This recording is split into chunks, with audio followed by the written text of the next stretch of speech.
नमस्कार मित्रों। आइए अब हम एक नए सीरीज की ओर चलते हैं जिसमें हस्तरेखा के बारे में हम पढ़ेंगे। हस्तरेखा एक बहुत ही बृहद और विशाल विषय है जिसे छोटे मोटे वीडियोज़ में कवर कर पाना बहुत मुश्किल होता है। इसे हम एक सीरीज के माध्यम से धीरे धीरे करके हम सीखेंगे और समझेंगे। आप अपने हस्तरेखा को देख सकते हैं।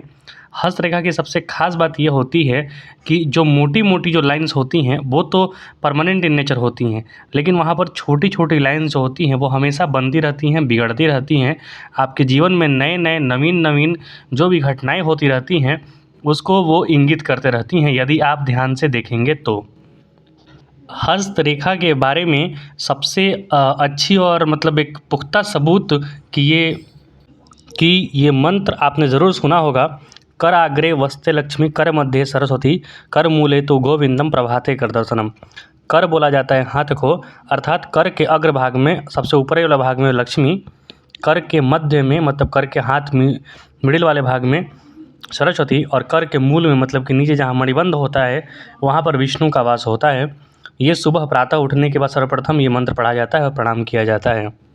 तो आपके हथेली में ही समस्त देवताओं का वास भी माना जाता है। तो ये बहुत ही महत्वपूर्ण हो जाता है। आपकी हथेली की रेखाओं को पढ़ना, हथेली का बनावट कैसा है उसको पढ़ना, उंगलियां कैसी हैं, हथेली आपका लंबा है चौड़ा है, वो बहुत प्रकार की होती हैं। उसी प्रकार के फल यहाँ पर देखने को मिलते हैं।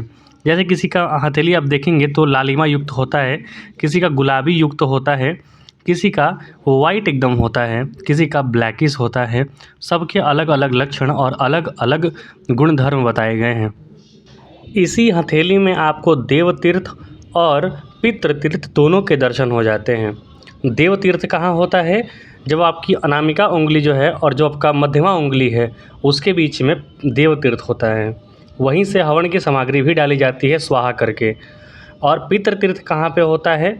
ये जो आपका तर्जनी उंगली होता है और अंगूठा होता है, इसके बीच का जो भाग होता है वो पितृ तीर्थ होता है। वहीं से पितरों का तर्पण भी किया जाता है। हथेली की जो रेखाएं होती हैं उनको पढ़ने के ज्ञान को हम सामुद्रिक शास्त्र में भी इसे बताया जाता है, जिसे अंग्रेजी में कीरोलॉजी कहते हैं, पामिस्ट्री कहते हैं। तो ये बहुत ही वृहद ज्ञान है। इसको समेटने के लिए हमें और आपको दोनों को धीरे धीरे समुचित करके आगे चलना होगा, तभी जाके हम इसे समझ सकते हैं। अगर आप यहाँ पर देखेंगे तो आपकी बाईं हथेली में भी और दाईं हथेली में भी रेखाएं होती हैं। अब उसको कैसे पढ़ा जाए? तो याद रखिए, मोटे मोटे अक्षरों में अगर आप लिखें तो स्त्रियों की बाईं और पुरुषों की दाईं। लेकिन यदि आपको परफेक्ट फल निकालना हो तो दोनों हथेलियों की रेखाओं को पढ़ना होता है, क्योंकि पुरुषों में दाईं हाथ की हथेली रेखा पढ़ा जाता है और महिलाओं में बाईं। अगर पुरुषों में अगर आप दाईं हाथ की रेखाओं को पढ़ेंगे और बाईं हाथ की रेखा को छोड़ देंगे तो वो भी आधा अधूरा होगा। कैसे? बाईं हाथ की जो रेखा है वो आपका प्रारब्ध है, आपने पिछले जन्म से क्या लेकर आए भाग्य में, और दाईं हाथ की जो रेखा है वो इस जन्म का द्योतक है, इस जन्म में आपको क्या मिलने वाला है। वहाँ पर आपको हमेशा नया नया लाइंस कभी कभी नज़र आएगा जो कि कुछ इवेंट को दिखाता है और उसके बाद समाप्त हो जाता है। तो वो दोनों मिलाकर पढ़ना होता है। तो बाईं और दाईं दोनों। उसके बाद हाथ जो उंगली देखते हैं आप, उंगली में जनरली 3 पोर होते हैं। 3 भाग में आपका हर एक उंगली बटा हुआ होता है। किसी किसी के में 2 भाग में भी बटा होता है। तो उसका भी एक विशेष अर्थ होता है, वो भी देखा जाना चाहिए। हथेली कैसा है, चौड़ा लंबा, ये से भी देखा जाना चाहिए। कैसी रंगत लिए हुए है ये भी देखा जाना चाहिए। मणिबंध कैसा है ये भी देखा जाना चाहिए। तो बहुत सारे फैक्टर्स इसको इफ़ेक्ट करते हैं। और अगर आप उंगलियों की बात करें तो 5 उंगलियां और पांचों उंगलियां अलग अलग चीज़ इंगित करती हैं। याद रखिए, अंगूठे पर ही एक विस्तृत पुस्तक लिखी जा सकती है। अंगूठे का आकार, अंगूठे की बनावट, ये अपने आप में इतना महत्वपूर्ण होता है कि अंगूठे से पता चल जाता है कि आदमी चोर है कि आदमी साधु है, आदमी कठोर है या फिर आदमी नॉर्मल नर्म है, आदमी लचीला है या फिर आदमी एकदम रिजिड है। ये अंगूठे से पता चल जाता है। तो ये अपने आप में बहुत कुछ बताने में सक्षम होता है। ये हम इस सीरीज़ में जानने का कोशिश करेंगे। आज सिर्फ थोड़ा सा हम बेसिक चीज़ें, जिसे मूल चीज़ें हम कहते हैं, वो जानने का कोशिश करेंगे। हम बेसिकली 7 चीज़ जो होता है उससे हम सीखने का कोशिश करेंगे। सबसे पहले मणिबंध। मणिबंध जो क्या है, मणिबंध आपकी हथेली का सबसे नीचे वाला जो पोर्शन है, जहाँ से हथेली हाथ जो है प्रारंभ होता है आपका, वो मणिबंध कहलाता है। कलाई जहाँ से प्रारंभ होता है वो मणिबंध है। दूसरा, हाथ का आकार या बनावट, जिसे हम पढ़ाएंगे आपको। कर पृष्ठ मतलब कि हथेली के पीछे वाला जो पोर्शन है आपका, बैक पोर्शन, वो। चौथा, नाखून। पांचवा, हाथ की उंगलियां। छठा, अंगूठा। और सातवें में हथेली के 10 भाग होते हैं, जिसे हम इस प्रकार पढ़ते हैं: सूर्य का क्षेत्र, चंद्र का क्षेत्र, मंगल का क्षेत्र, मंगल का द्वितीय क्षेत्र, क्योंकि मंगल का 2 पर्वत होता है हथेली में। फिर बुध का क्षेत्र, बृहस्पति का क्षेत्र, शुक्र का क्षेत्र, शनि का क्षेत्र, करतल मध्य मतलब कि हथेली के बीच का भाग। यही हथेली के बीच भाग में जीवन रेखा, शीर्ष रेखा, स्वास्थ्य रेखा, भाग्य रेखा, ये सब होता है। फिर करतल के मध्य के जो दूसरा भाग होता है, जो ऊपर वाला पोर्शन होता है, वहाँ पर आपका हृदय रेखा होता है, दिमाग का जो रेखा होता है वो होता है, और बहुत सारे चिन्ह होते हैं। तो ये बेसिकली 7 चीज़ें जो हैं, उनसे हम ये सारी चीज़ें पढ़ने का प्रयास करेंगे, जानने का प्रयास करेंगे कि इनके अलग अलग और क्या फल होते हैं, मतलब जैसे अलग अलग चिन्ह होते हैं उनके क्या फल होते हैं वगैरह पढ़ने का हम प्रयत्न करेंगे।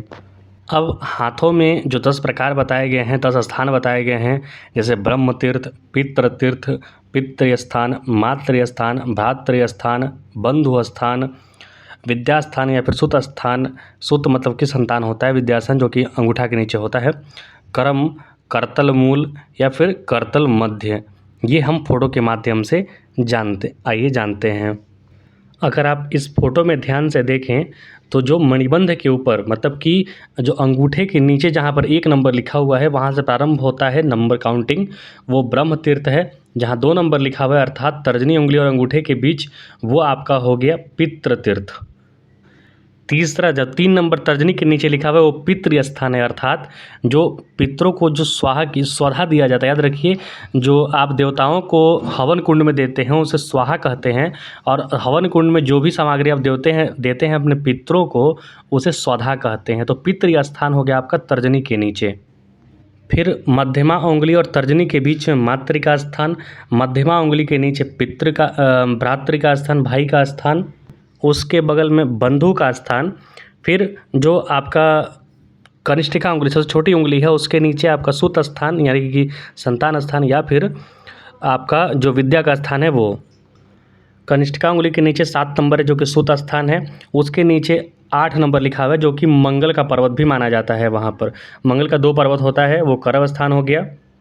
मंगल के जस्ट नीचे जहाँ पर 8 नंबर लिखा हुआ है, वहाँ पर आपका चंद्रमा का पर्वत होता है, वो आपका करतल मध्य के बीच में लगभग आ रहा है, वो दो हथेली के बीच में।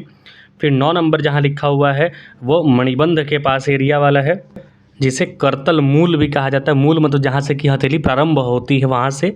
और 10 नंबर जो है आपका वो करतल मध्य है, मतलब कि हथेली का मध्य भाग है, राहु का विभाग उसे कहा जाता है।